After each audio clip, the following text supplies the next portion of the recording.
You're in tune to DJ Jammers on Bless Radio, UK's #1 station for great music. Don't touch that dial. Boom family, I'd like to thank you for having me back here once again. I'd like to thank everybody who was at Kwanzaa. That was excellent.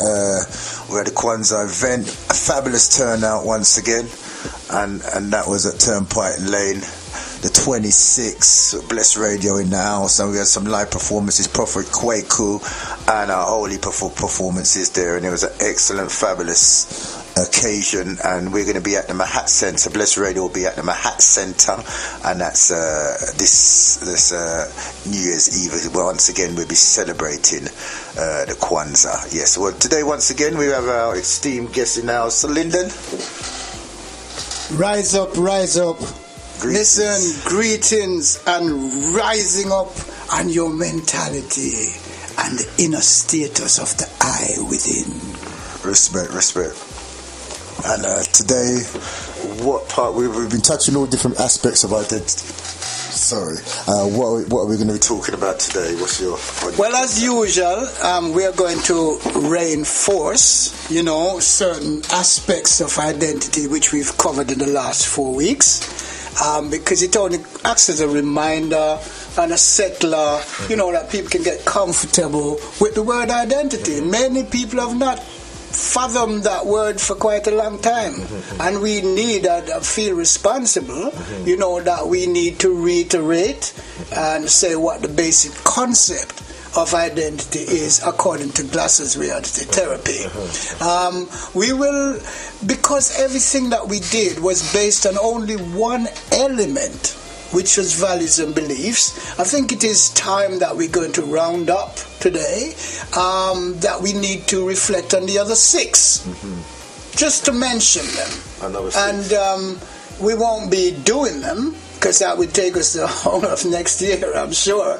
But at least we want to mention them so people, if they're not familiar with the values and belief things, if values and belief is worthwhile for them at the minute, and they're happy with that and see that it reflects their identity, then we want them to see that there are other elements that they need to fulfill. Right, that sounds excellent. Yeah. That's one thing. The other thing we want to do is show how, failure identity is perpetuated, and then show how we can change it. So that people at home, you are the bosses. Yeah? You can change your identity. You don't need anybody else to change it. To be frank with you, if anybody else tell you they can change it, I would run. Right, we're going to have a short break, and then we're going to open the phone lines, and then we're going to go straight into the topic. Stay tuned. I'm sorry, me late. Me just reach, and we are going to talk about. Hey, boy, how are you? Well, Dougie said him come late. My name's Smedley, and him said he send me up here to help present the show on astronomy. Why you are talk about astronomy? We are dealing with, man. We are dealing with identity, man. Come out the studio. Dougie sent me. Me not know you. Come out the studio. Go down for LBC, man. We are dealing with. Yeah, thank you, Chris. Well, sorry for that interruption. We had a slight, I don't know, somebody just came in the studio. Yeah, I don't know what happened there, but apologies for that. Sorry about that, Lyndon. Yes, would you? We're going to give out the phone line number. Yes, which is 07944 31366. Once again, it's 07944 31366. So, Lyndon. Well, greetings and welcome to this other program that is a part of the whole program. So we're giving a holistic view of identity over the last 5 weeks. And now there is no exception as to where we are going again today, to identity. One thing I'd like to know is, we can assume that there's people out there, listening to us. All right? But at the same time, my brother, unless people phone us or text us, how do we really know? That's right. So just maybe just talking to the aliens that are arriving. You know what I mean? And identify yourself. Identify yourself. Come true, in other words. Respect. So what we want to do today is just to go over the basic concept again of the reality therapy, that of Glasser. So we call it Glasser's reality therapy. Yo, I mean Glastonbury. No, man, Glastonbury is a place, man. Glasser is a psychiatrist. Okay, big scientist. Yeah, alright, baby. Alright, so let's go. That's Critters. Sorry, that's Critters in the background. Critter is, you know, I love Critter still, you know, because Critter keep me on my toes, you know. Yeah, well, you know. Critter know my identity still, you know. Yeah, man, country, you know. And we have enough for the first album and the second album, man. Yeah, baby. So let's go into it. Identity, according to Glasser, quote, reality therapy asserts that all humans, regardless of culture, have a single basic need. That's the first point he makes. Can you agree or disagree with that? We'd like to know. This is the need for an identity. The need to feel that we are somehow separate and distinct from every other living being on the face of this earth. Why do we have to have that feeling? Well, if you don't have that feeling, you can't be looking and striving to find your identity. It's as simple as that. It's just a very simple theory. If you're not searching for it, you can't find it. Is it inbuilt then, or is it something that's been created for us to have to search for this? Great question. Is it inbuilt? Is intuition inbuilt? Mm-hmm. Do you see what I mean? Is instinct inbuilt?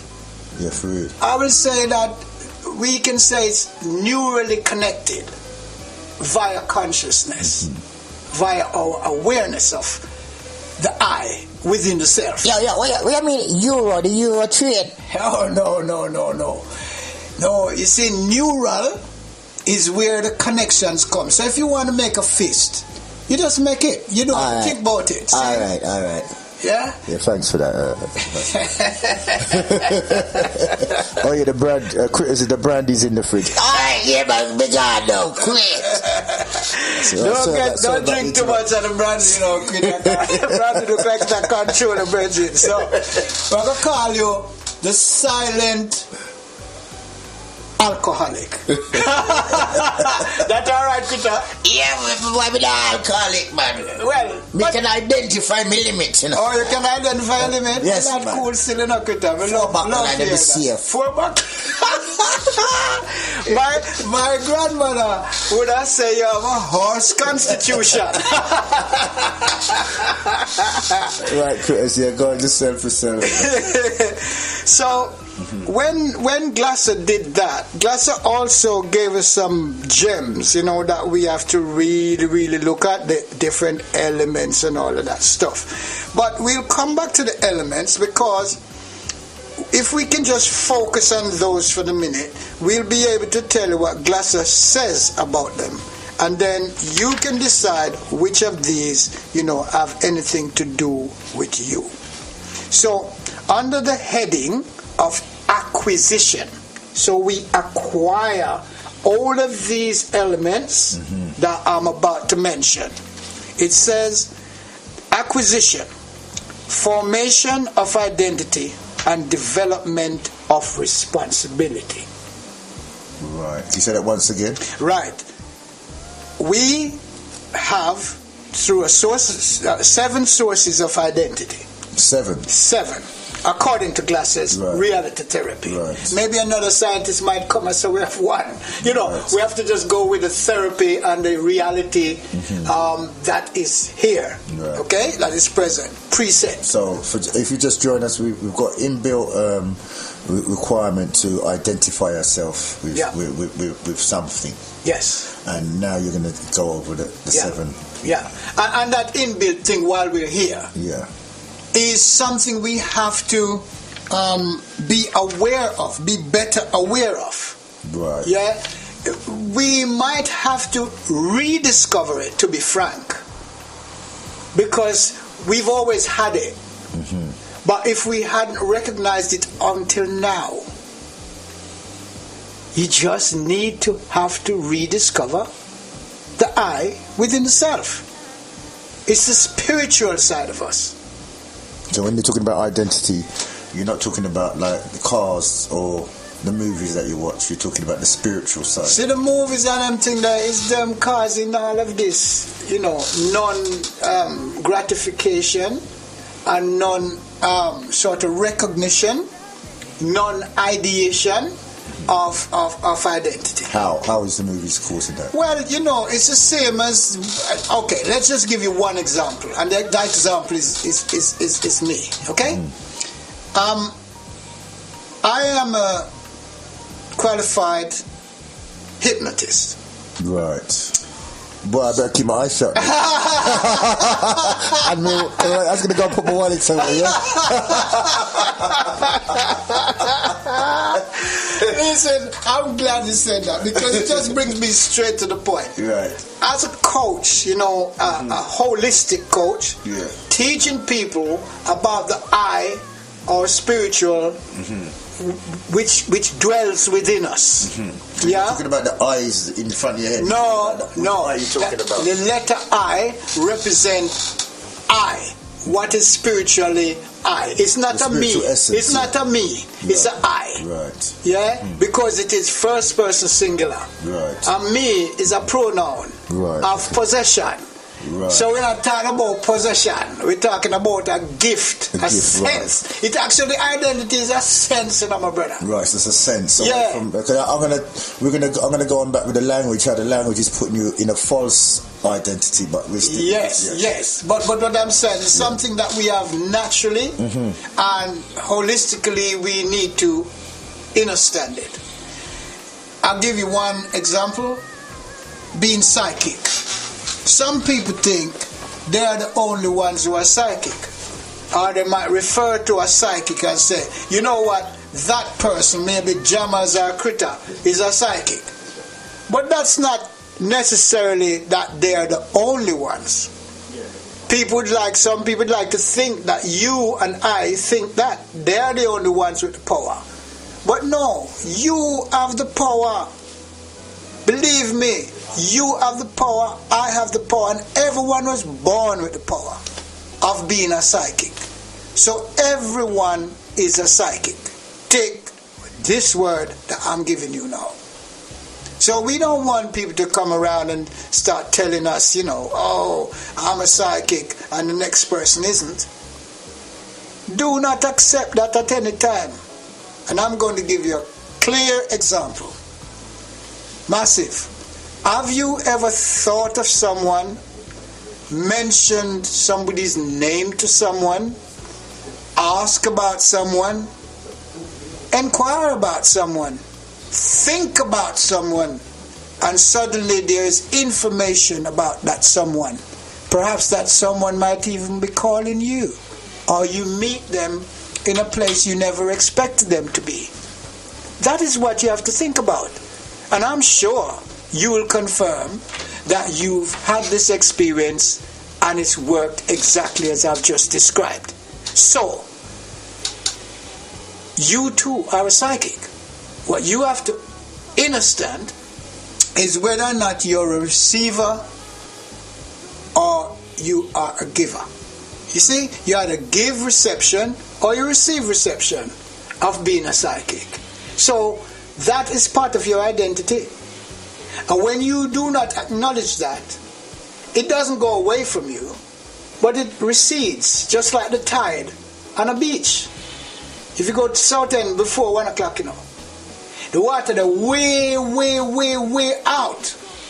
And you can actually walk, on the sand. But if you don't know what you're doing, you could drown. Because by 2 o'clock, that tide will be in. So all we've done, we haven't lost our memory of it. We haven't lost our ideation of it. What we've lost of it is lack of use.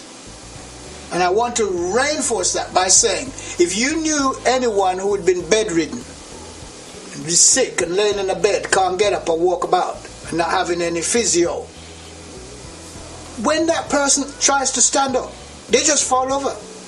Because the muscles don't remember anything. You have to physically be active in order for the muscle to remember. Doesn't mean the muscle doesn't really remember it, but doesn't remember activating it. So the same thing goes for identity. Yeah, the same as how you can recognize your fingers and your toes and your heart and everything else, your face in the mirror. Yeah, you can recognize who you are, and you can be very, very strong about it and be confident that just because somebody else is not showing this doesn't mean you can't show yours. It's as simple as that. Very, very simple. Oh, I'm sorry for interrupting you. Show me. Are you brother Dougie? No. Because him send me for come down here.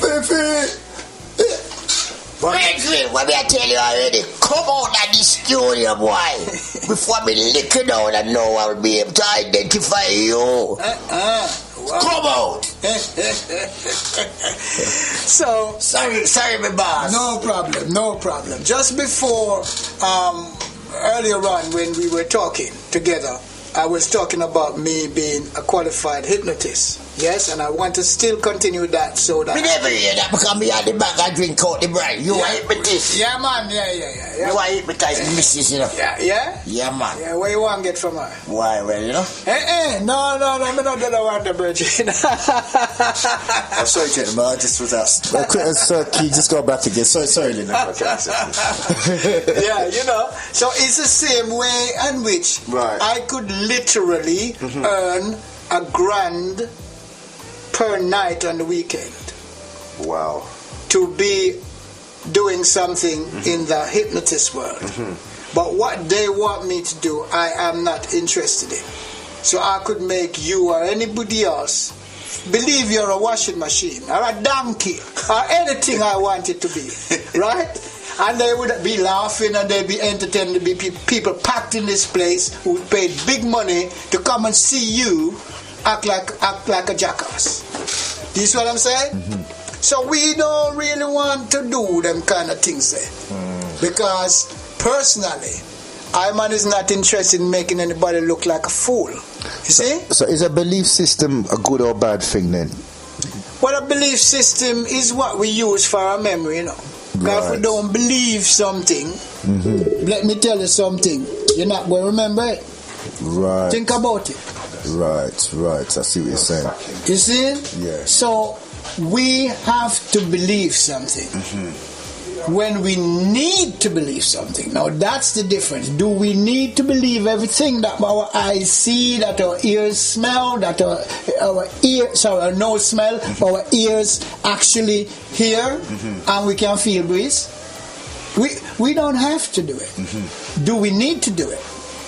Or is it that we want to do it? Right. Want, as you know, as an etymologist, means lack. Yeah? So it's something that you need to have in order for you to own, if you like, or have access to. Yeah? Yeah. So it's very simple. You know, everything is simple. Nothing is complicated. It is individuals who are complicated. Because we've all been programmed that if something isn't complicated, then it's not genuine. Right. And that is a false belief. And I think what's happened in relation to that as well, from the natural way of living, when it's survival and you're living in a natural lifestyle, it's uncomplicated and you can identify with what you really need to survive. But as we move more into modern times now, people don't know what it's like to have an essence of who they really are. No, because somebody else is driving their minds.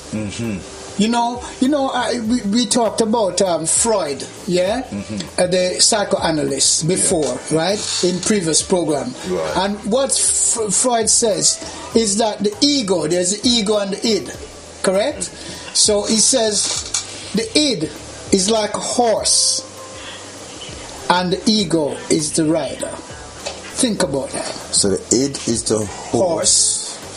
And the ego is the jockey. Is the jockey. Yeah. And what about the entity, like in id entity or identity? What's the entity part? Although he didn't say it, id is identity. Right. ID. ID. It's so identity. Entity. What's entity then? Well, an entity is a substance or a being. Right. So they say humans are beings. They hear them call the word human beings. But the truth is, to be human just means our physicality. A being is like the I within the self is being. Right. And I think, even talking to you now, the problem is as well, okay, from natural living, but the next thing is that they've actually hidden our identity. Yes. You know, they've taken our identity, they've suppressed us as our identity. Look in the word hide, and you'll see ID. Hidden in the word hide is the ID. So they've actually that's an even problem to what can you identify yourself with if you don't even know who you are, what you are, or what you should be identifying yourself with. But that's what they really know. But I must disagree with you on the last point you made. I agree with you the first part of the point. But the truth is what they've done is ask you to compare your identity with what they have programmed to be what identity should be. And that's the confusion right now in people's minds. They talk about things which are normal. And then we start to ease into that. So if something is normal, all you can do is compare yourself to it. Compare your mindset, compare your psyche, compare your mentality, compare your behavior, your responsibility to the normal. But who create normal, Bridget? A normal, everybody's different, so how can you have a normal? You see? You get it. That's what Classes says. We are each unique. Do not go away with this equality stuff. So is, I don't know, a language and identity. What is an identity then? Is it a human? Is it a language? What is it? It's being. Okay, and I'll explain being. When we are humans, we strive to become something, isn't it? We strive to become. But the inner being within us is really as our ethereal bodies are. What's ethereal mean? Well, when somebody dies, okay, expires. I don't say die because nobody can die because you just transition to a different realm. Right. That's what we do. Yeah, even though we are trained and programmed to mourn and mourn and mourn. Yeah, a being is something that you can't actually see necessarily, but you can actually experience in different ways. Right. Do you understand? So sometimes you hear somebody when they believe in all of this say, "Oh, there's a spirit around me." Yeah, that spirit is around that person. They're not telling you any lies. And I'm going to use myself again as an example. Where I live, you come up 12 set of stairs, right? And to my right is the lounge door. If you go past the lounge door, then you turn into a little passage and you get to the kitchen. Then to come back into the lounge, you have a double door there. And then where my computer table is, there's a door leading to the balcony.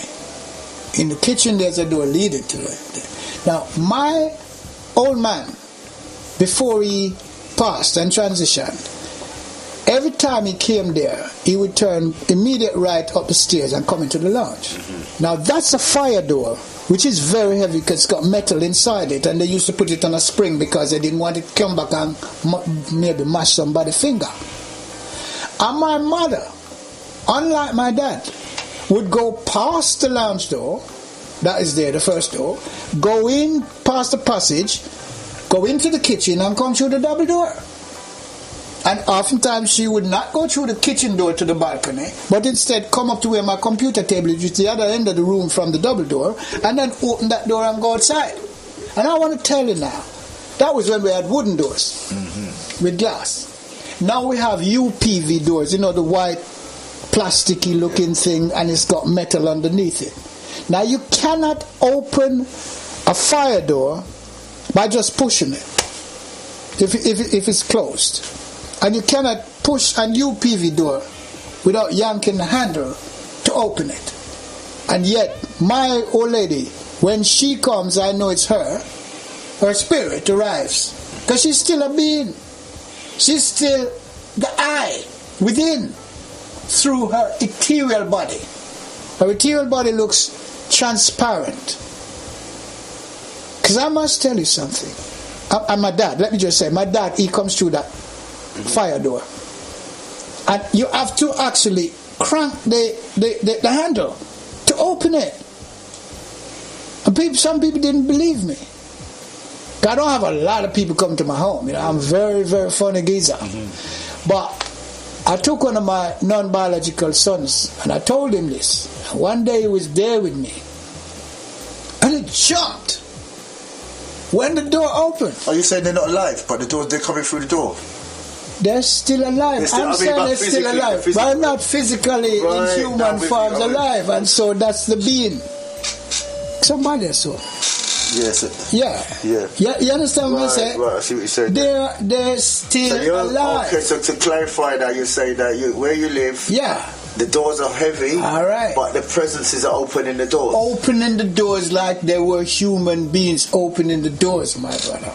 You understand? So that's the being that never dies. The I cannot die. Do you see what I'm saying? The I cannot die. Right. The I within can never die. And when I say to people, when I'm coaching people, I say to them, you know what most of the problem is today on the planet?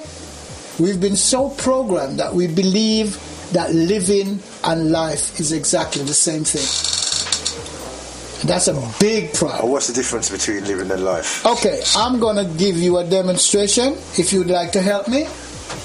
Would you like to help me? Yeah. Okay, I'm going to ask you to take less than 5 seconds. Less than 5 seconds? Yeah, to answer your own question. We've got Supremes in the house here as well, so you just come just in time for this experiment. Right. Good evening, Supreme. Good evening. Greetings and welcome, my brother. Good evening. Yeah, man. We have some big hitters walking in the studio here, you know. Big hitters or big bigot? No bigot can't come through. Come through, but let's get it correct. Can't come through our door, you know. But can you help me? Oh, greetings, brother Dougie. Welcome to the Dougie's in the house as well. Yeah, man, another big hitter just walked through. Yeah, man. Aye. Yes, give thanks and praise to the Most High. Good for being a man there. The giant, the conscious host, you know. When I come here, I'm a scratch my brain cell too. It's scratch, you know what I mean? Yeah, so give thanks. You come just in time, my brother. Yeah, we want to help us answer a question that my brother Jamas just asked me, and I want you 3 top echelons of brains and mentality. See? So let me know. Supreme, I've got to warn you that he's a qualified hypnotist. I just find out that that's all. I advise you to hide your wallet during this experiment.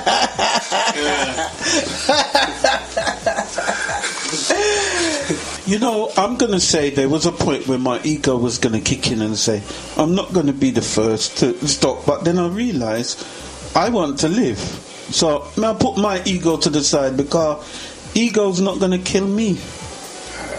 And who was talking? What your name? Supreme. Oh, my brethren, Supreme. Saying? Yeah. Brother Dougie, give me a little shout out. So what you say? No, at first, like I say, I was a bit hesitated to because I weren't too sure where we're going with this, you know, but obviously you follow it. And the first 5 seconds, you know, I felt like something's going to happen to me, you know what I mean? So, you know, good thing you said 10 seconds, you know, because if any more longer, I would have probably passed out or panic, you know what I mean? You know? So a little bit of fear crept into me. The longer it went on, a bit of fear crept into me, yeah. Thank you. And Brother James. And I was more worried about my wallet, so I forget to breathe, you know. So, gentlemen, I did it deliberately so that you, instead of me telling, you know, the massive, the value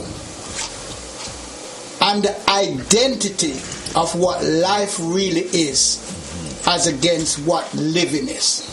Now that you are clear how does that influence you, Brother Dougie? Now that you're clear what life is as against living, yeah?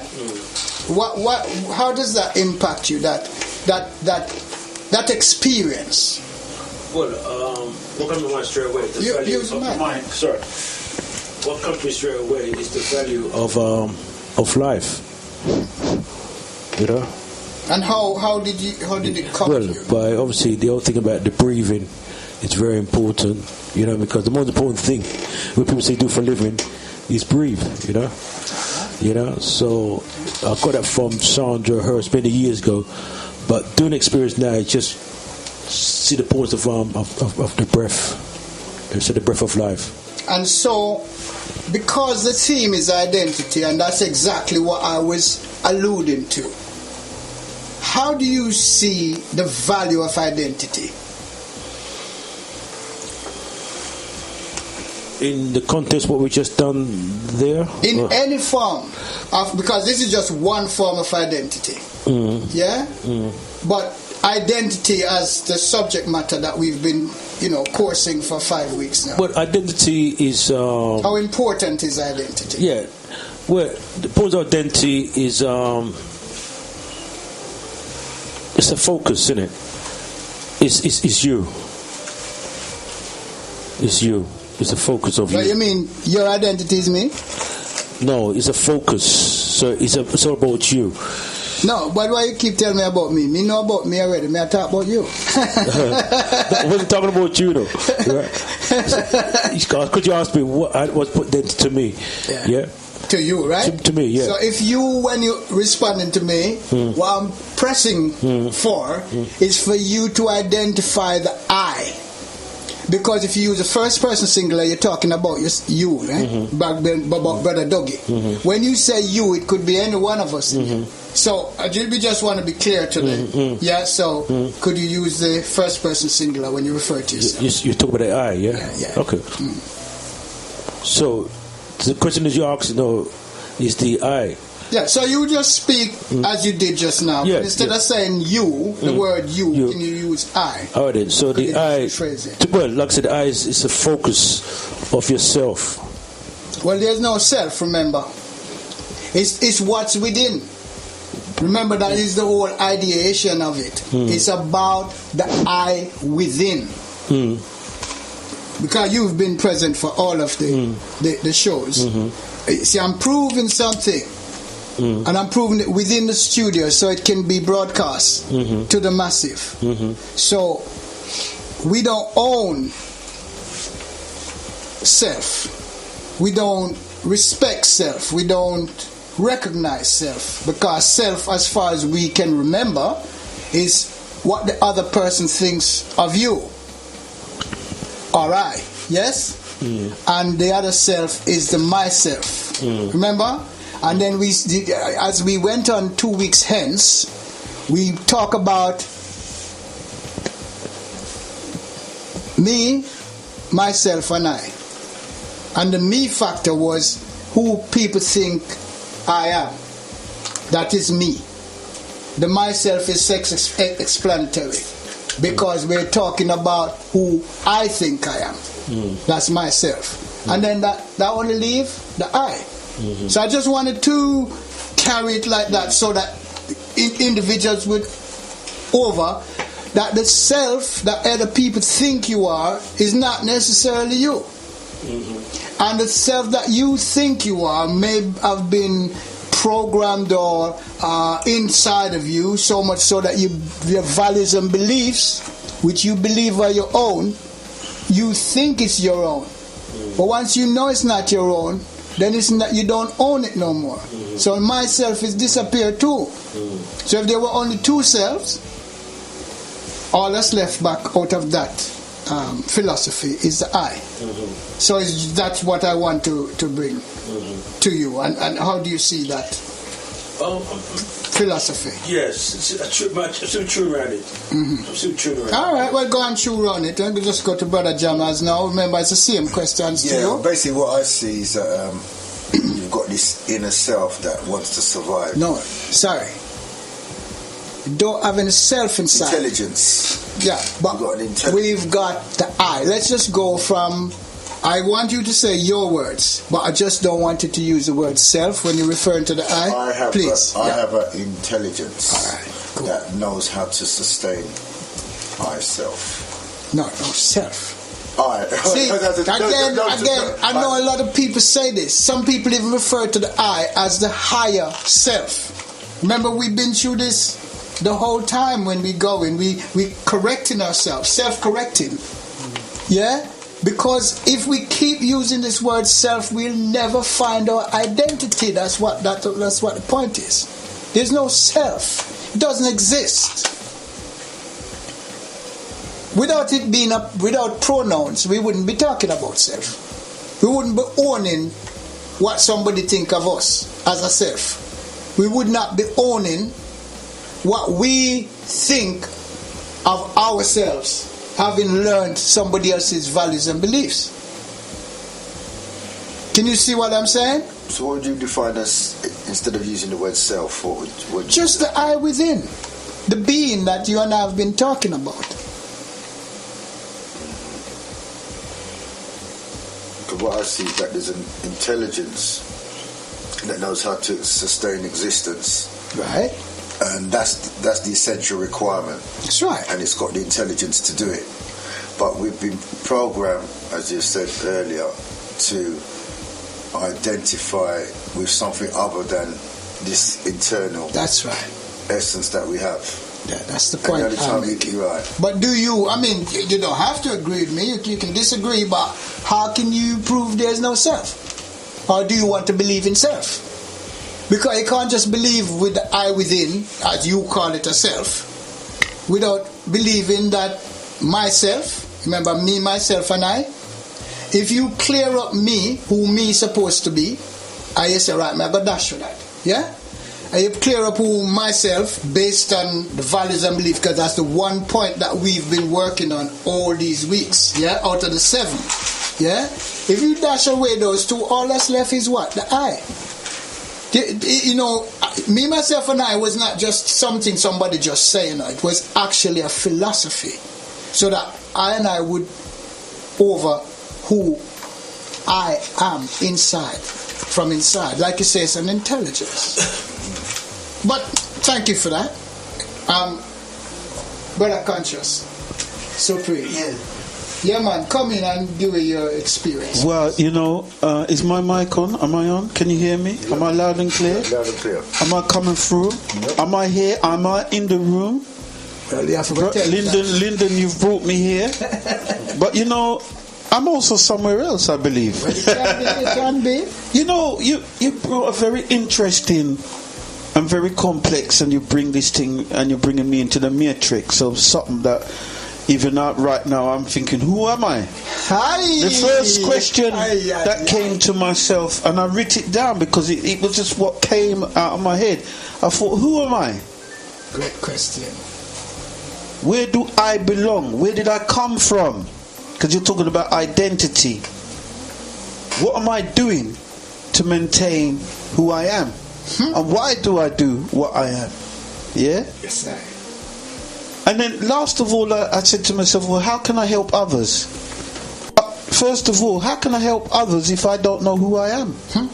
Because that means is the blind leading the blind, technically.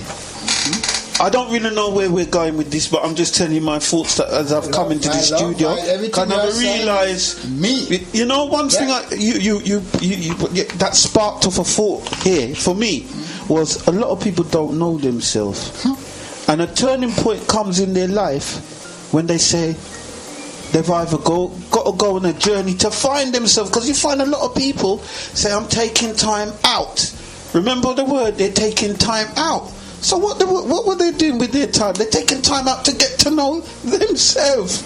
So it's a very interesting question. So if you're taking time out to get to know yourself, so what are you doing the other time then? Confirming that you didn't know yourself. You didn't know yourself. You didn't know your identity. You didn't know why you're here.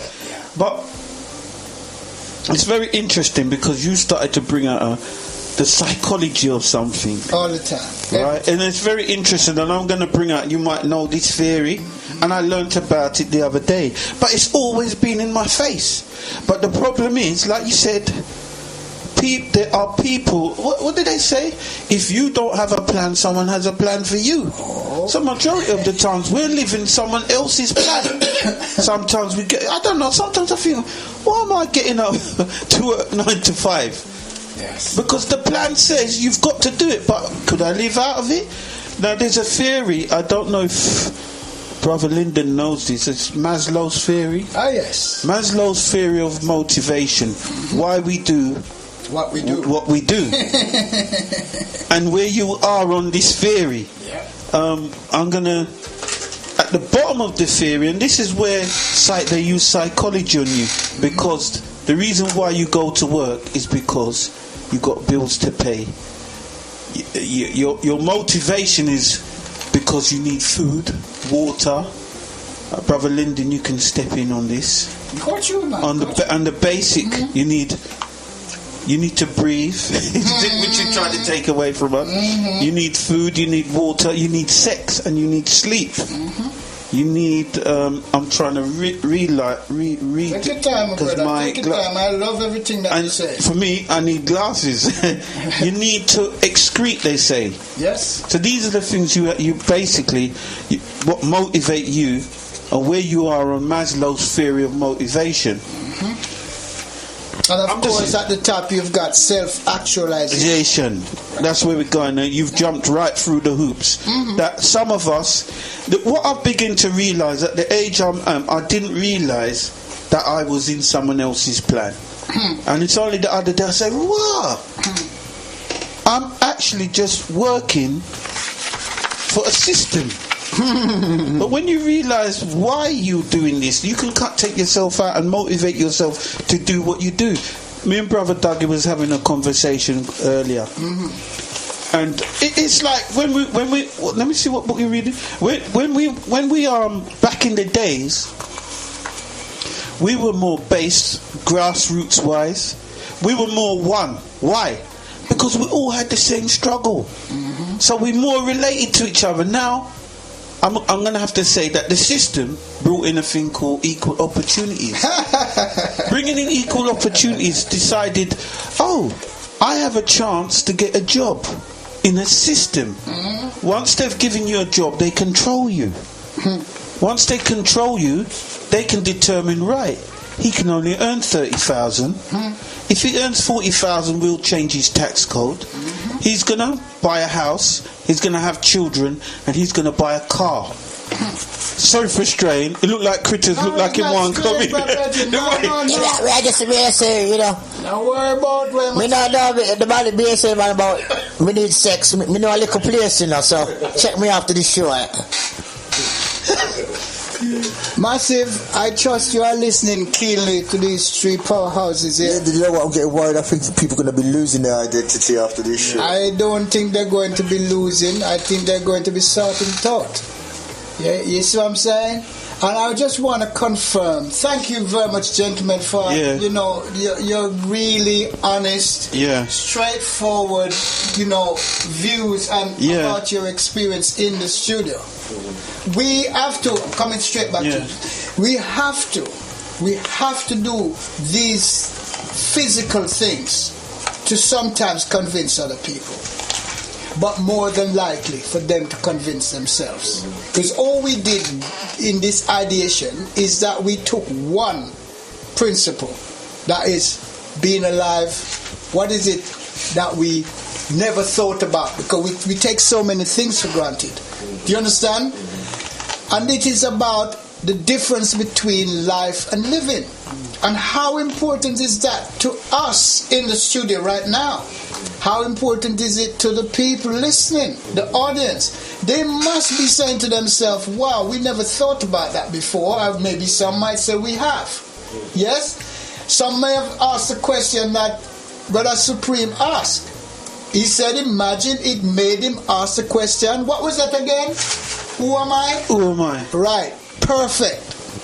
If I wanted any sort of confirmation to what we've been doing here for so many weeks, believe me, that one, question that comes up in your mind, suddenly you realize that I've never asked myself this question.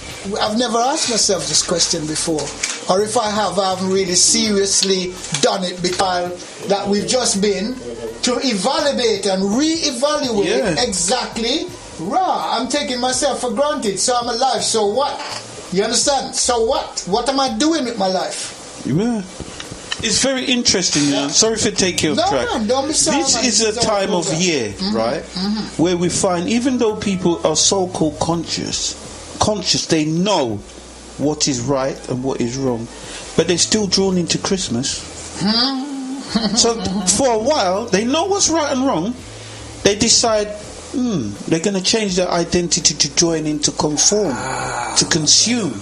Perfect. But then what happens after that? And this is something that I want to lead on. This is the time of year where most people suffer from stress, anxiety and depression. This is the time of year that probably the first week in January, most people are going to go to the gym, try and find someone to fall in love, because they realize time, money is against them.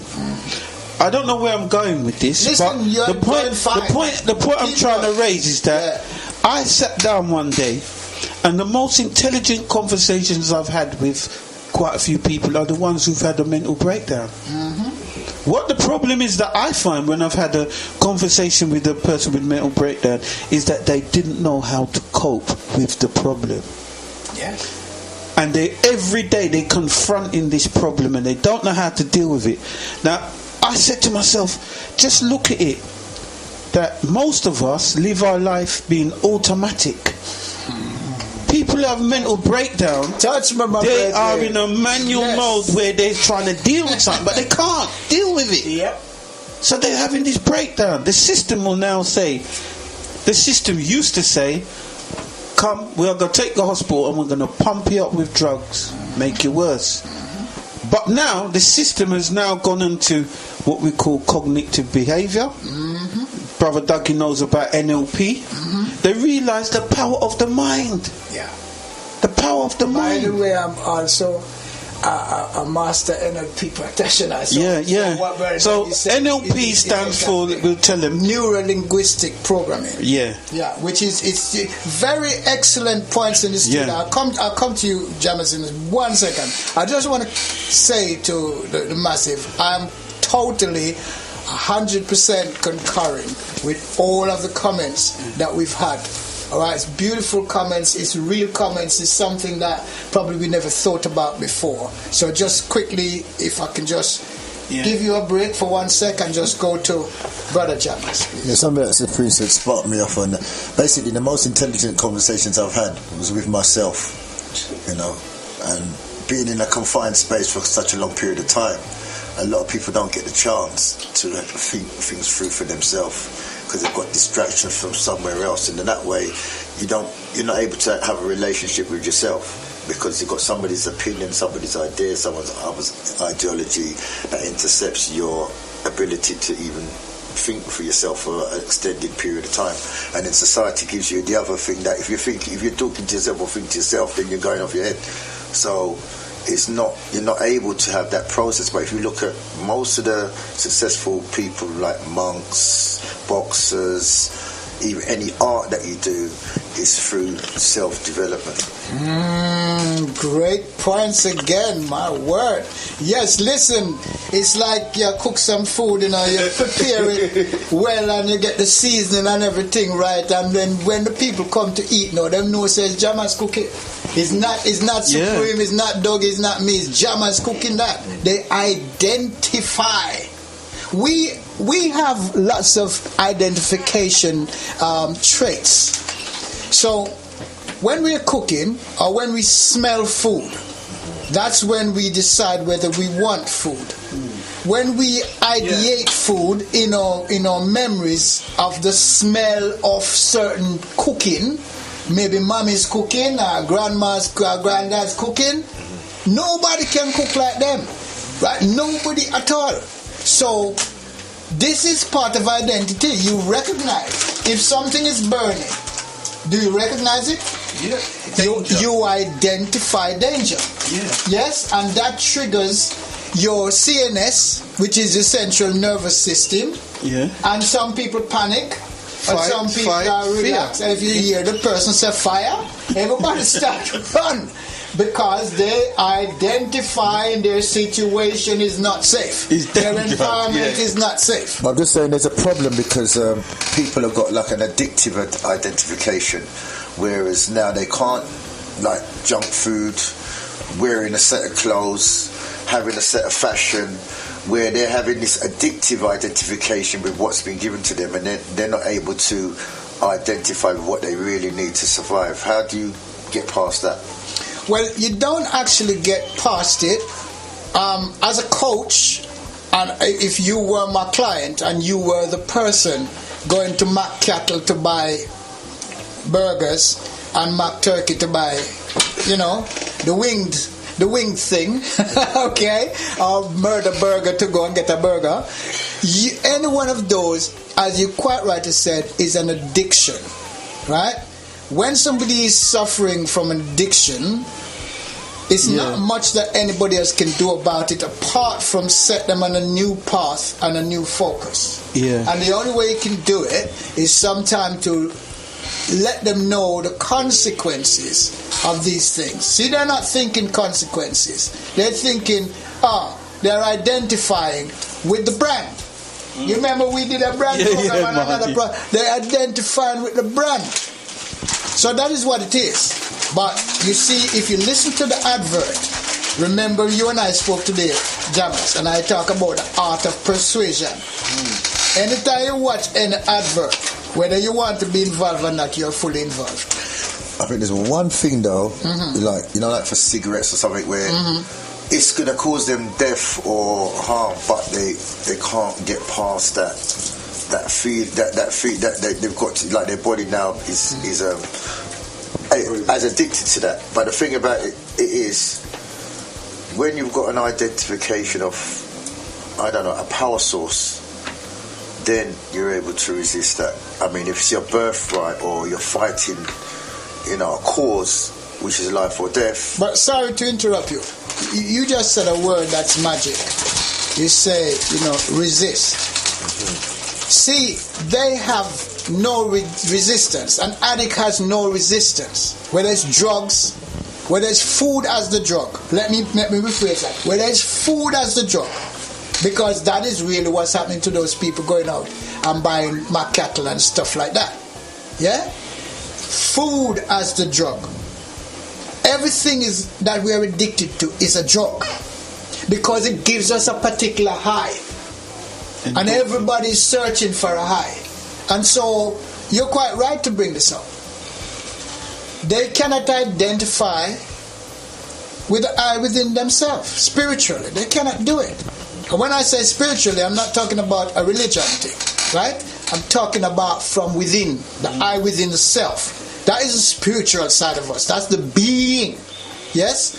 So, great question. But let me just say this.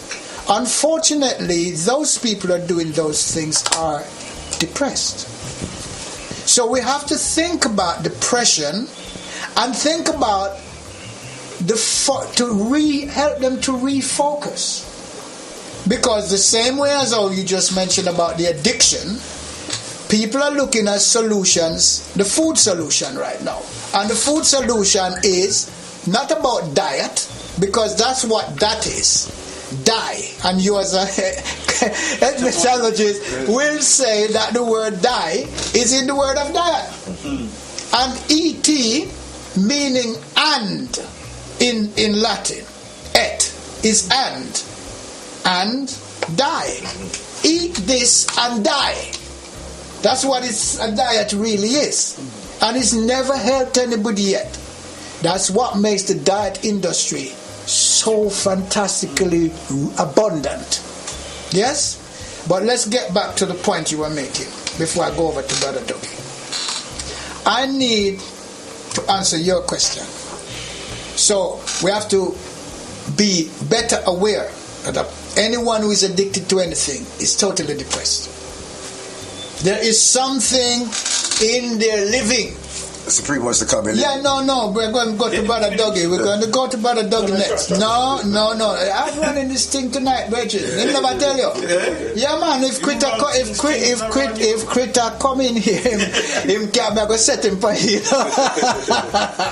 No, but what I'm saying is, this is perfect for this program, right? Because we're showing all different types of identity by revealing these things.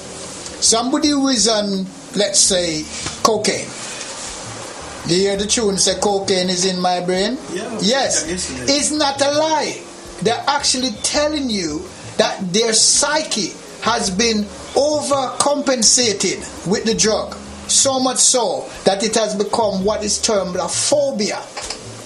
Once it becomes a phobia, you know and recognize addiction. Yes? But isn't phobia a fear? Not a movement towards? No. Okay. No. A fear is phobia. One of the phobias. Mm-hmm. But doesn't phobia mean fear? No. Well, it probably practically means fear, but it's fear of something. It doesn't mean just fear. If that's what you're asking, I am not sure. But yes, it's a fear of something. Mm-hmm. Yeah, you're quite right. To the actual, definition. But it's a fear of something. As I said in here before, there's fear of failure. Everybody kind of recognize that. But as a coach, when I turn to people and say, do you accept there is fear of success? People start look at me like I come from outer space. But of course, there is. Yeah, you're right. We're in fear of success, so we can identify ourselves as being addicted to either of those. Or both. So the youth on youth crime now, is that? That's a huge addiction. It's a social addiction, right? It's a statement. The gang becomes their family. The gang becomes that member of family, or those members of family, who give them strength to go out and do wrong. Because each of them are depressed. Every single one of them, as Robin put in his book, becomes the prisoner to the street. That's the identity they want because they don't have any self-worth. Their self-worth is lower than a snake's belly to the ground.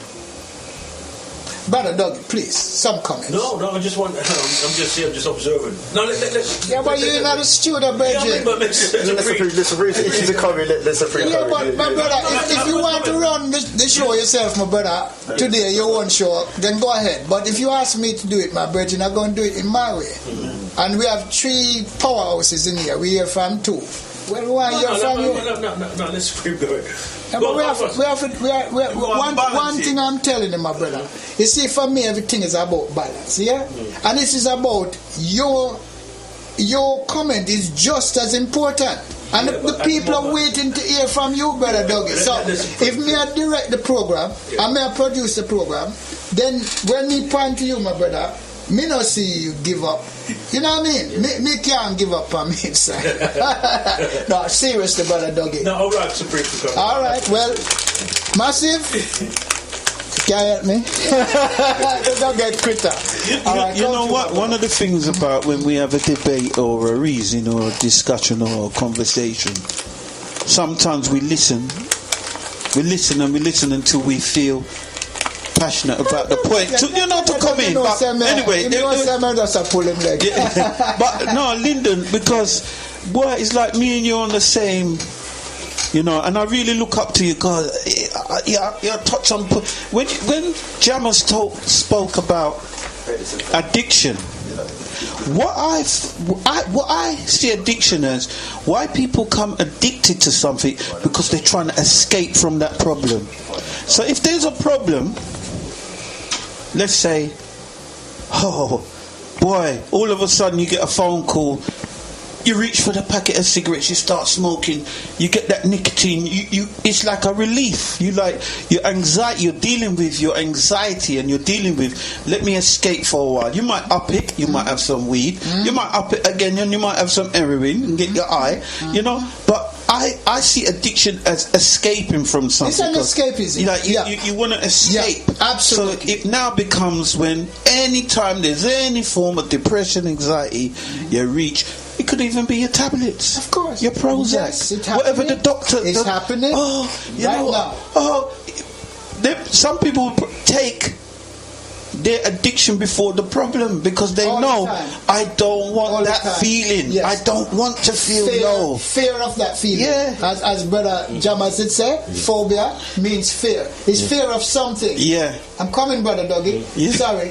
But Yeah. let me just say quickly that, I agree with you. Because you see, again, we are here proving about different forms of identity.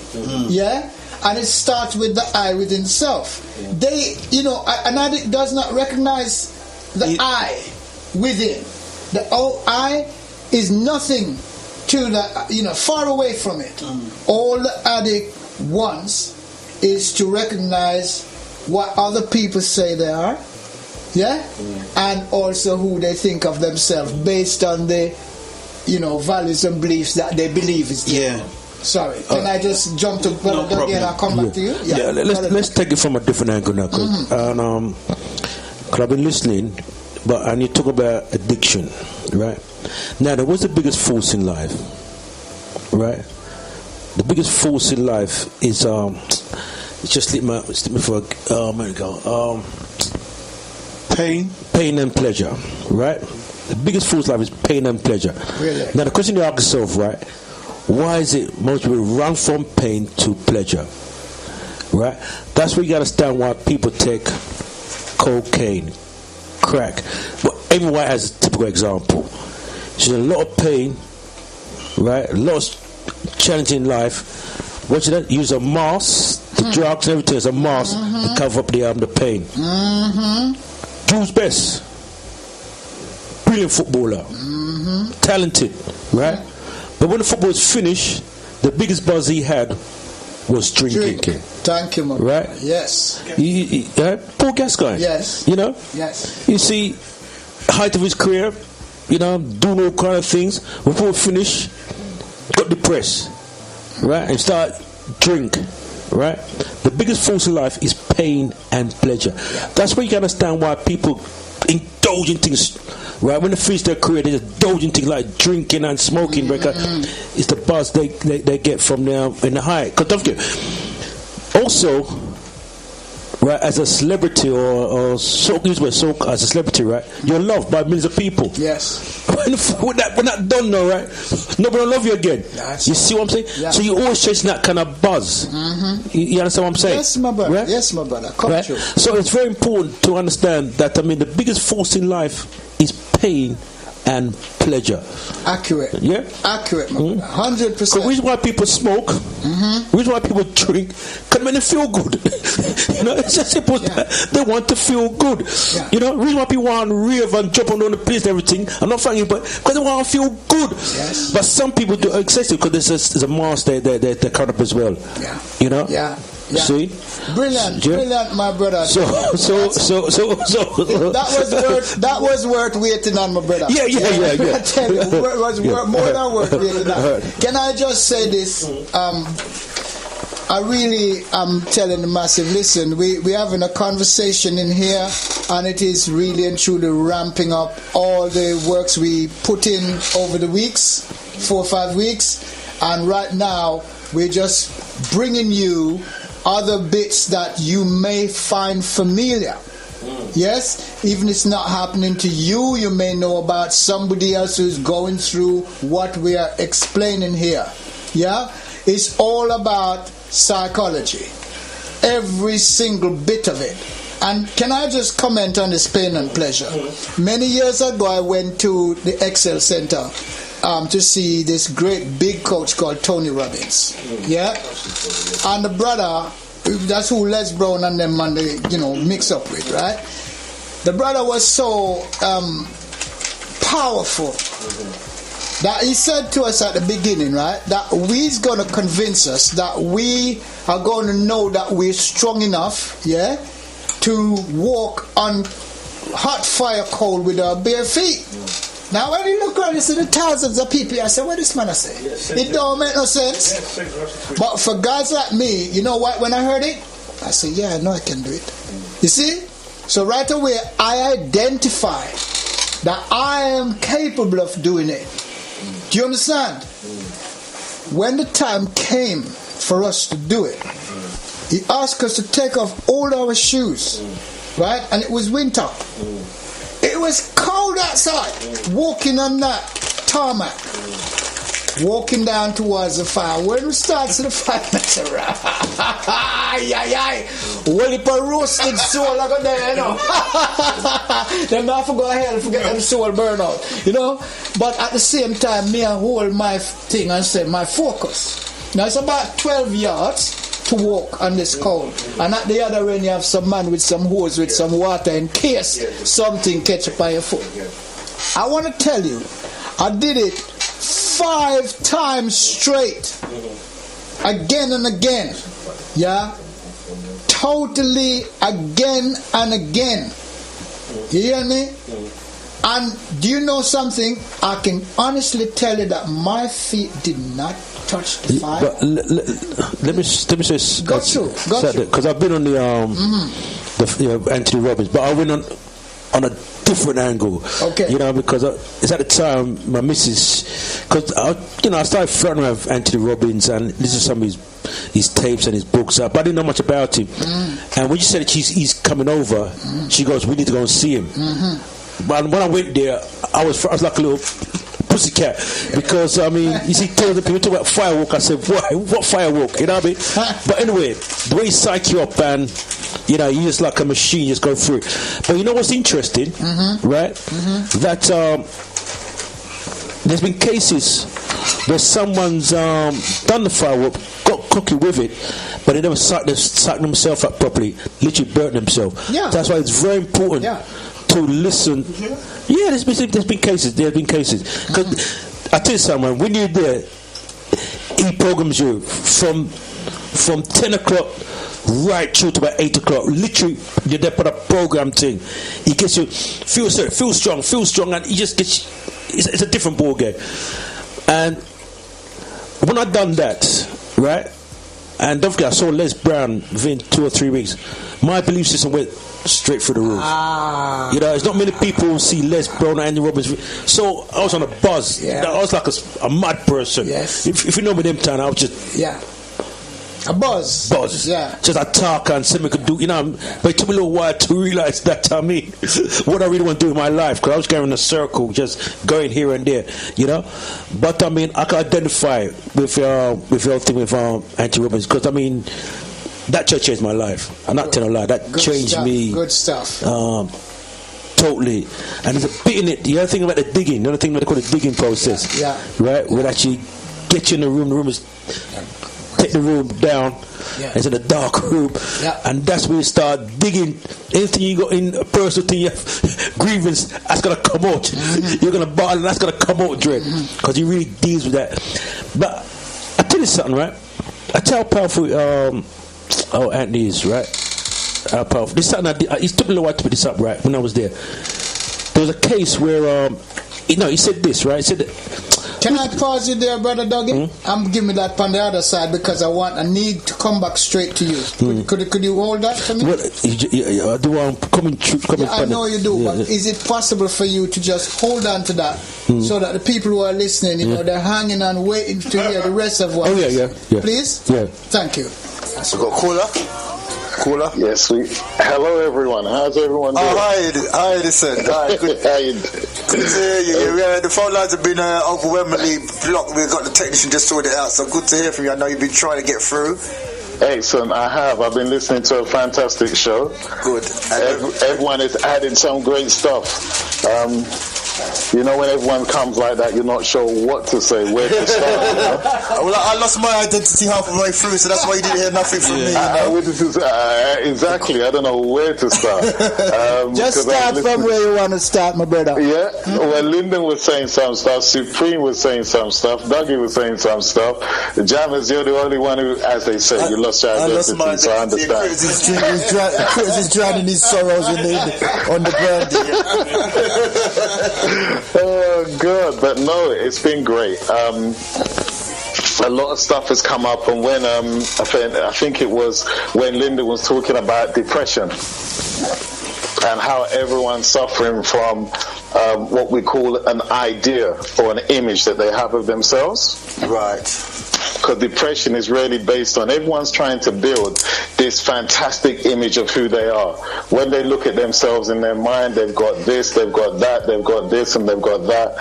If you understand how we actually process who we are, and we have a situation where if I show you something that looks unpleasant to you, you look at that image, you judge it, and you say, boy, that's unpleasant. So your body reflects that. You know, you got a screw face or something like that.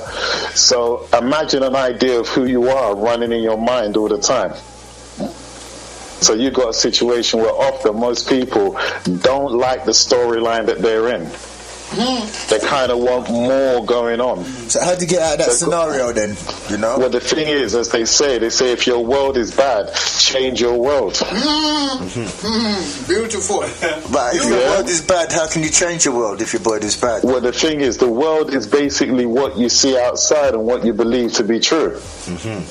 Once you understand what is outside of you is merely someone else's opinion. It's someone else's creation. It's someone else's idea. The whole thing about the illusion, or the illusion is, as we say, we were speaking about it a few words ago, but what the illusion is a storyline created that we've all had to force ourselves or shrink ourselves to fit in. You know, I'm a man, yes, but what does a man mean? It's now that whole word is controlled by women. Edison, women now decide what a man is. A man can't say I'm anything because everyone will say you're being arrogant, you're being boastful. But Edison, so he's lost control of the way of defining himself. Edison, I want to just go ahead. Sorry, jumping. No, go ahead, please. Bro. I just want to jump in there because we talk about change the image or change the was so. Because what comes to my mind straight away that your mind is like a video recorder, yeah. Yes. Right? And the way it does, right? For example, if you suppose you've had a bad experience, like relationship and so forth, right? And some trigger offs in your mind, it like paints a picture in your mind of what happened in the past, yeah? Yeah. So therefore, you could just change the script in your mind, really. Effectively, the memory only takes place within you. Because remember, the only one that remembers, like I said, the mind is a video recorder. Whenever you go back to a memory, it looks exactly like the event when it took place. Yeah, and it creates that kind of feeling. Well, this is the problem. The thing is, the whole thing at the end of the day is the judgment of the image that you see. Alright, because you imagine if a woman comes to you today and says, I'm leaving you. Now, if you're really in love with that woman, that's a terrible judgment. That's a good experience. That's a good example. If you're really fed up about the woman and say, I'm ready for you to go, you say, grateful, that saves me having to say it and I'm become a bad man. Right. So it's your judgment of the moment that determines how you feel. And if you're feeling good about the situation or bad the situation, that is down to your own personal judgment. So the fact is, you will have memories of situations, but like if I tell you, this person was a terrible person, they did this, they did that, and they did this behind your back. Even though once upon a time you really loved them, once you share that additional information, it changes the way you feel about the past. True. And all of a sudden now you can come to terms with you losing that person. We'll say, boy, that wasn't a good person anyhow. Edson, my brother, thank you for saying that and your other comments. But now you give me a great opportunity to show that through doubt, which is established through somebody, else's ideation, through doubt, it then brings up something that you probably didn't have before. Yeah? Exactly. So now the doubt is sown. You say, well, was she really a good woman? Was I really a good man? You start to look within yourself now, because you can look nowhere else. Yeah? You can look nowhere else. So now is where you have an opportunity. Sometimes people don't over this, that every single bad so-called experience. Bad in quotation mark for me, because nothing is bad and nothing is good. It's just an experience, right, my brother? Yeah. Right. But let's just use their terminology. So something so-called bad happens to us. Yeah. Or we have an experience which is there to teach us, but we don't realize yet. You see? That's it. It is the opportunity, the golden opportunity for us to learn. Brother Dougie just prompted. Well, it's the saying that we have. There's a good lesson or a bad lesson, but it's still a lesson. It's still a lesson, my brother, and it can be something that we can recover our original self. Yes? All you're really recovering is a steady and good image of yourself. That's why you see some people do some real bad things, but when they blame the person who actually is the one that they're treating bad and say, you made me do it, you made me do it, because to have a bad image of yourself, you basically create a bad chemical within yourself that makes you feel bad. Yes. So those people, you see them, they never accept blame for what they do, and they're always blaming you because the pain of them being bad is something that they can't even take. There's a deeper meaning to that, but we'll save that for another day. But yes, but my brother, what you are saying, you're saying, brother Edson, is so, it's profound, but it's true. Yeah? And often things which are profound are true, because it is that change that people don't feel comfortable with. You understand? So honestly, that's all you're ever doing. If a man comes to me and says he's upset, I say, interesting. He goes, well, what's interesting about that? He says, the way that you look at it. Because you're looking at it from a point where you're the victim and the other person is the perpetrator. But let's look at it open, take a bigger view of that situation. What put you in that situation? What was you basically feeling lack of yourself that you let this weak person come into your life and start dictating it? Some people don't have a clue of what they're supposed to do in their life, and they let these people that seem to have confidence in their madness. Which confirms mad, and it comes and they say, I'm mad, I want to tell you to do this and live your life. They say, but wait, okay, I don't know what to do. Maybe this person has an idea. They have no idea. They just want to perpetuate some dream fantasy they got in their head, you help them live through it. Go Edson, if I can just interject again. No, please do. Everything you are saying is so perfectly attuned to what we believe in, right? All of us in the studio here. But what I'm saying is, it takes somebody else to come along and says, I know who you are. Yes? And give a reflection of saying, this is really who you are. And this is what I was saying in every week, is these things called selves. If we didn't have pronouns in the English language, there'd be no self. So the toxicity starts from the language which we choose to use and believe in. Yeah? And so therefore, they know. What was that philosophy? Do you remember the philosophy we talked about? Go ahead. Anybody in the studio? What's that? The philosophy. Me and... me, myself, and I. So the me, remember when you were here, in the studio, about two sessions ago, we talked about this. We said there is no self. We have to let go of this word self, because the first self, the me, is who people say I am, right?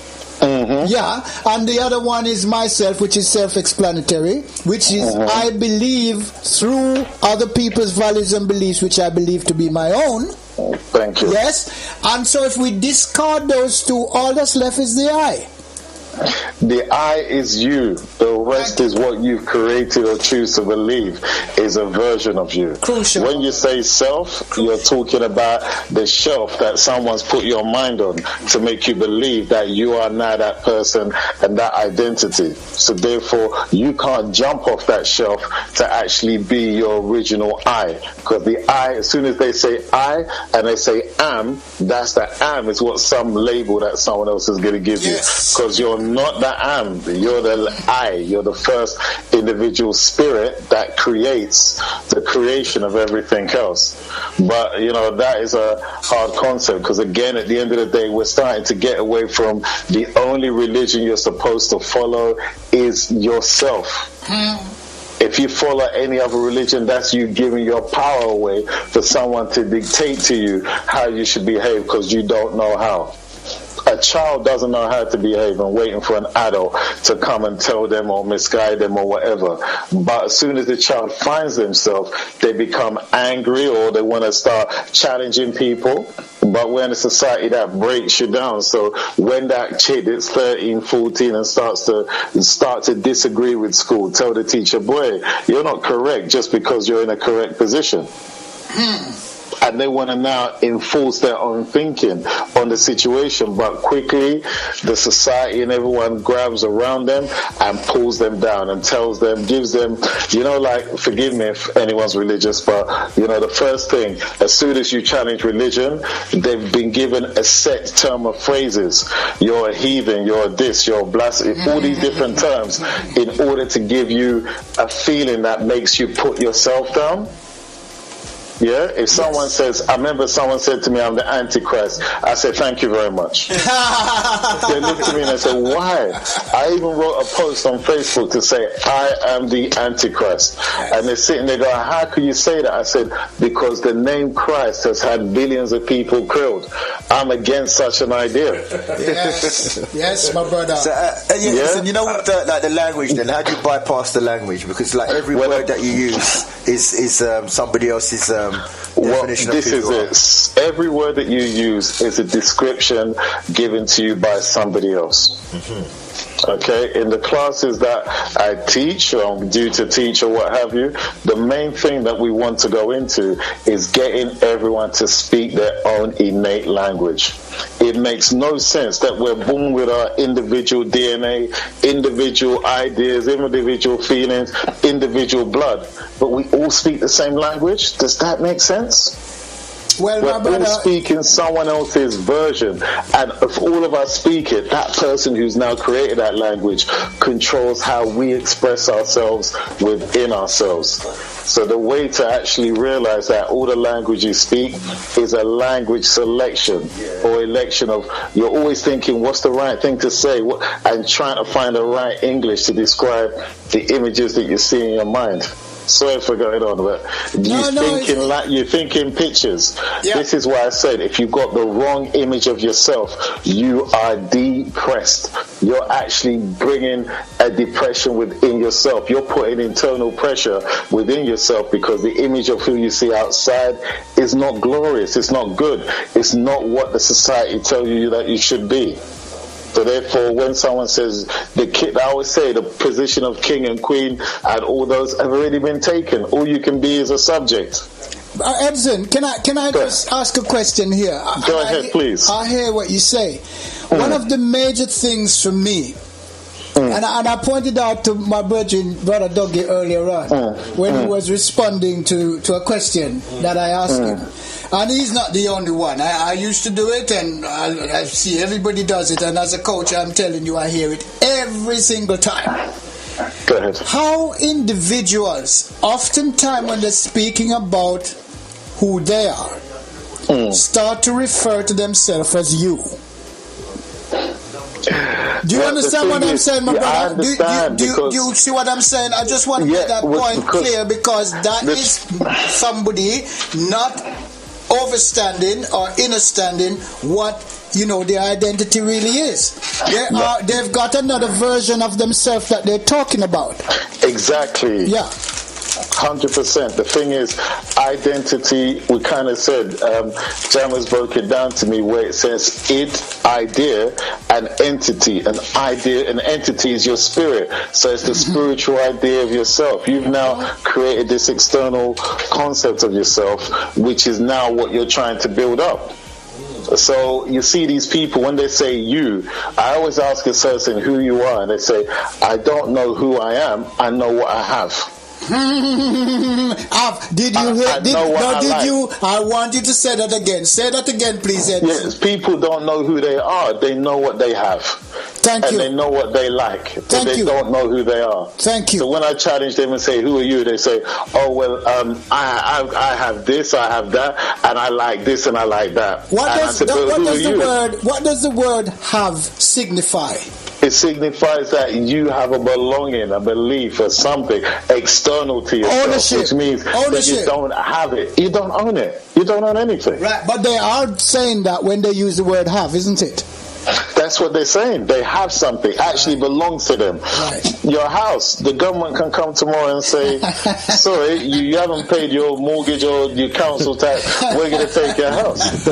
If you have a car, they say, well, boy, the council can come and lift your car and take it, say, you ain't paid the taxes. But they say, wait, I didn't sign no contract with you to say I should pay no road tax or this tax or that tax. I just bought the car. They say, you didn't own the car, man. You own the privilege to say that you have the car. You own the privilege to say that you have the house. You know, your only thing you own, but your clothes, whatever, and that gets. You don't own anything. You own ideas. You only own that real estate, which is in your mind. Thank you. Which is what you kind of choose to believe and don't believe. Can I just come back to you, please, Ed? Sure. What I want to do at this stage is just to get some comments from the three powerhouses here. But can you stay on the line, please? Yes, go ahead. Thank you. Gentlemen, listen. Ed's contribution is exactly as we've been doing. He's saying it from his, experiences and everything. So, Brother Dougie, I've got the mic ready. So can we have some comments from you in regards to what Brother Edson said? No, as I read Edison all the way, you see, and it's good to hear him reason with us. But it's not, I don't want to comment. I just want to. It's a question I want to ask Edison still, in terms of the conversation you had with Jammers, and to the identity, and when he broke it down, is everything about spirit. Yeah. Just put it down again for me. I'm quite fascinated what you said there. Well, the thing is, look, when I say, I always love the saying, when I say I speak to, but when they say I speak to dead people, and people say, how can you speak to dead people? They said, that don't make no sense. I said, well, have you ever seen a body in a morgue speak? The body in a morgue is dead. The spirit that was communicating through the body has left the body. That's right. See? So therefore, you're only ever speaking to that intelligence that is using that body to operate in this reality. Well, I said again, use the body as intelligent. Say that again. So you're only speaking to the intelligence, the actual energy, intelligent energy, which is the composite of who you are, that is using your body as a form of expression. So, every month. This is a crucial point. Edson, can you please say that again? Yeah, say it again, man.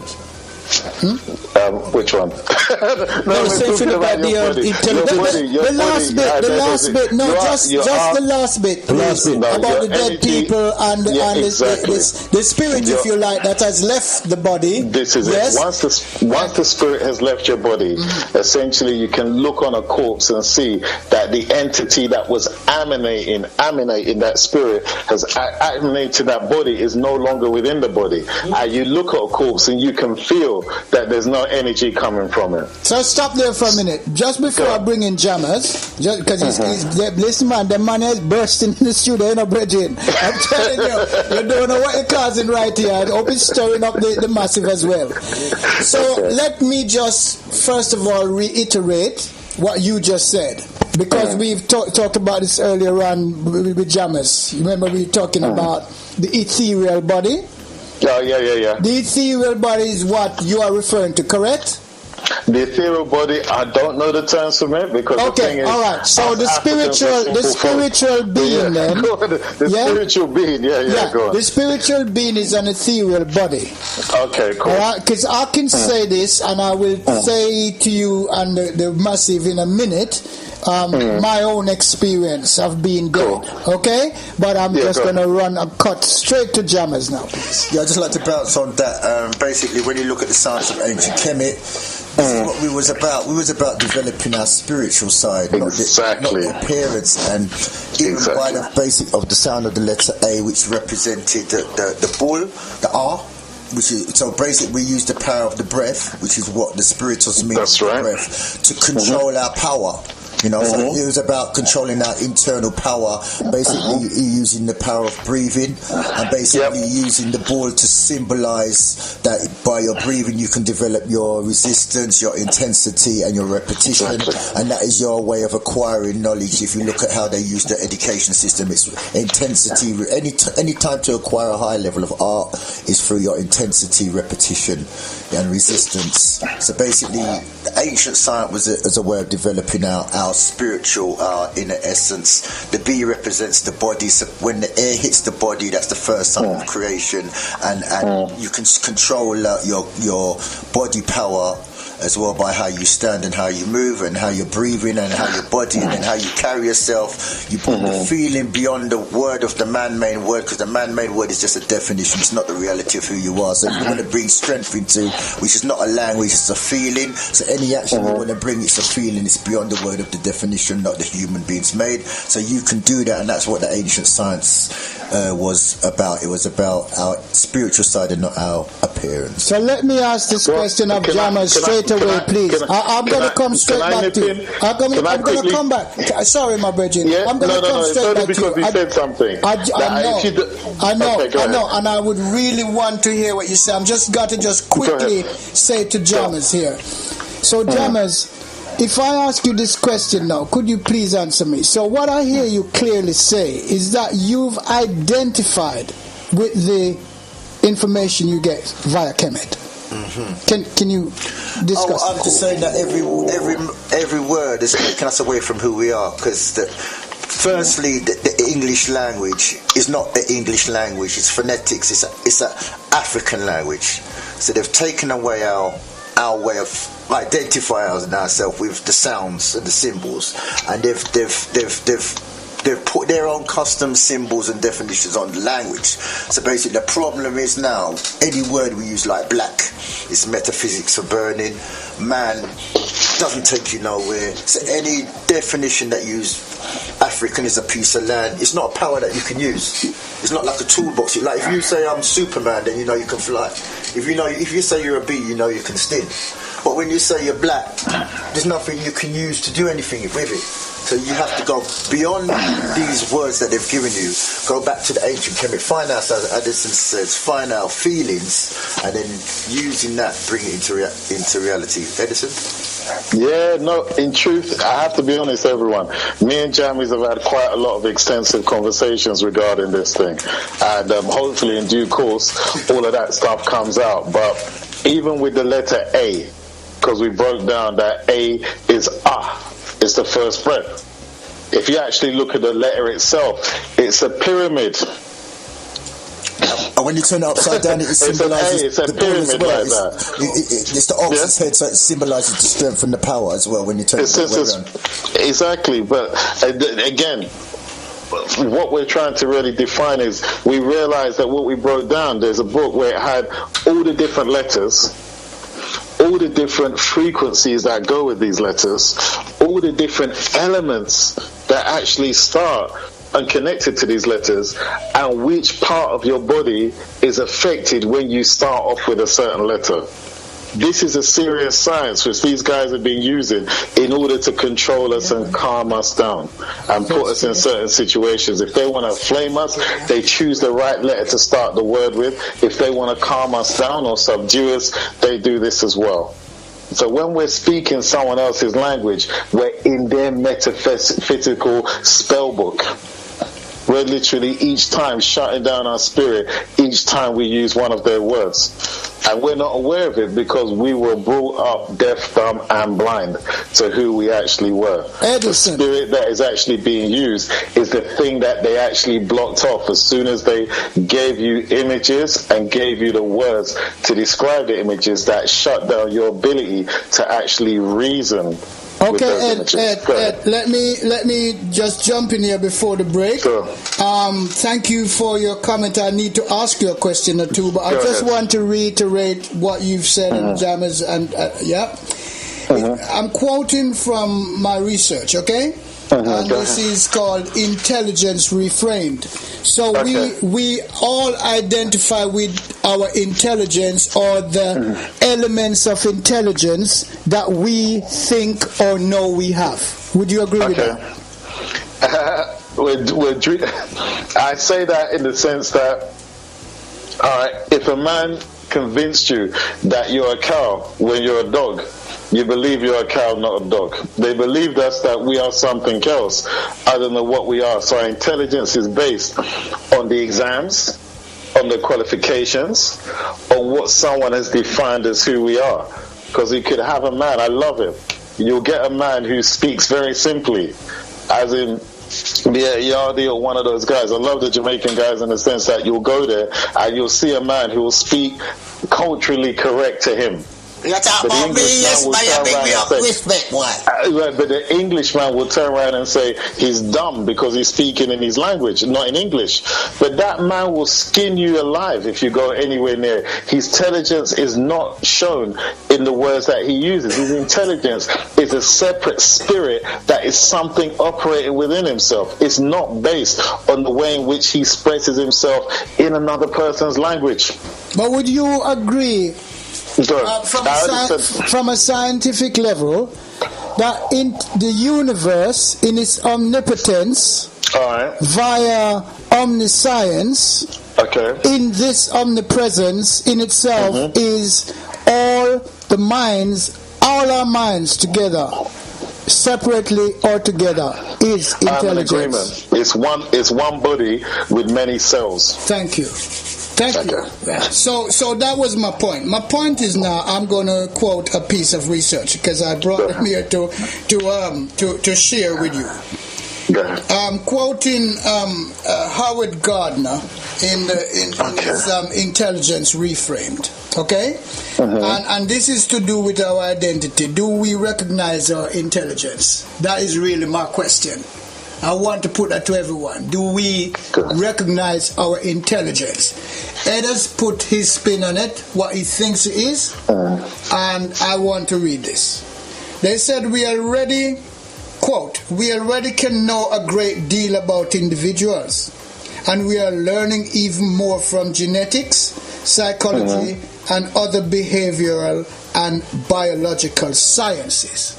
And then they say, we cannot we cannot avoid moral issues. Yes. Individual information can be used to manipulate us, as you were saying earlier on. That's right. Intelligent programmed agents can serve us what they think we want or what they want us to want. That's just to reiterate all of what you were saying earlier. Yeah, that's exactly. This is what education is.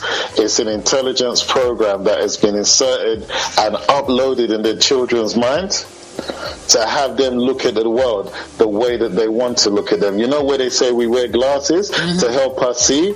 We wear ideas to help us think. And they've given us all the ideas about how we should think about this world. So straight away, you're thinking about society, you're thinking about the queen that I had to God praise her every week, every day in school, all these different situations. I had to say the Lord's Prayer in assembly. Straight away, my mind was being conditioned to external ideas that I was supposed to believe that were greater than me. So therefore, when I'm there, even challenging, can I say something about God? I'm scared because as a young child, I was taught to fear God. So was I. Yeah? So Yes, therefore now when I say there's no such thing as one God or one omnipotent presence, everyone's looking at me like, but there must be. I say, why? What experience do you have of it? And they say, well, I don't know because it's always been that way. And this is how someone is going to convince you at a time before you was more intelligent enough to turn around and say, I don't want that. You took that on, accepted it as your identity. An idea, one of those ideas connected to your entity, and then you walk around looking at the world through those glasses, those ideas, and then you can't find yourself. You say, where am I? Or am I Ham? Am I the son of Ham? Am I Ham because I was the shamed one that looked to my father naked? Every child looks at their father naked. That I should be ashamed, and then the people connected to my color are now damned? Look at it. It's such simple child thing. You should think, how can we be connected and suckered like this? Ed, you know? I want to thank you very, very much for your absolute brilliant contributions as always. And I will be getting your number from Brother Dougie Jammers or Supreme. I want to call you and offer you some proposal. Yeah? Go ahead, brother. And we can talk off radio if you like. Yeah? No worries, please, Lyndon. Forever gratified and grateful to the eye for his wisdom and the way how you're able to just make it seem so easy. But of course, that is with your great intelligence and study. My ancestors, my friend. My ancestors. Of course I am. Listen to me. Listen, man. I'm glad you said that, because that is in itself an identification. It's probably the best identification we can have is our ability to realize that we are our ancestors. Thank you. Would you agree? 100%. If you don't know that, you are. Look, your grandparents come back to teach you how to be a good parent. So, Ed, listen, my brother, we could go on all night, but they asked me to run this program tonight, and I'm doing my best as a novice. So, my brother, we will all meet again.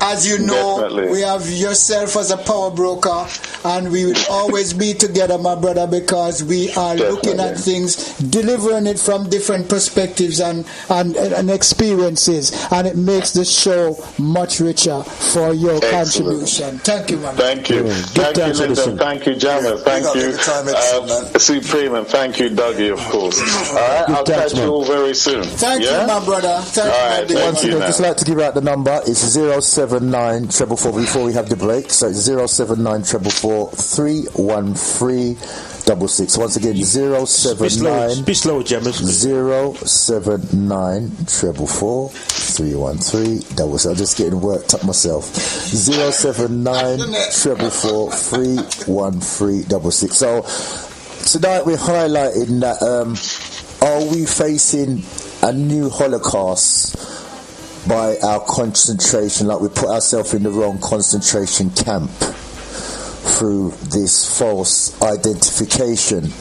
And to add to that fact, to this new Holocaust, because we're in a concentration camp in relation to our identity, I want to bring to the table, is technology the new gas chamber? Oh, wow. Hello, mate. Well, go on. What day of the week is it? What you ask me them question for? I just wanted to know. It's Thursday. Oh. And you know what I go on Thursday? No, tell me, mate. It's a Jam Master show. Alright. On Bless Radio. Nice one. Things sweet like Jamaican mango. Put a G and a O, that spells go. Love it, mate. Remember to turn on your radio and switch on your stereo. Oh, I'm doing that now. Oh. DJ Jammers, I play right now. Cheers.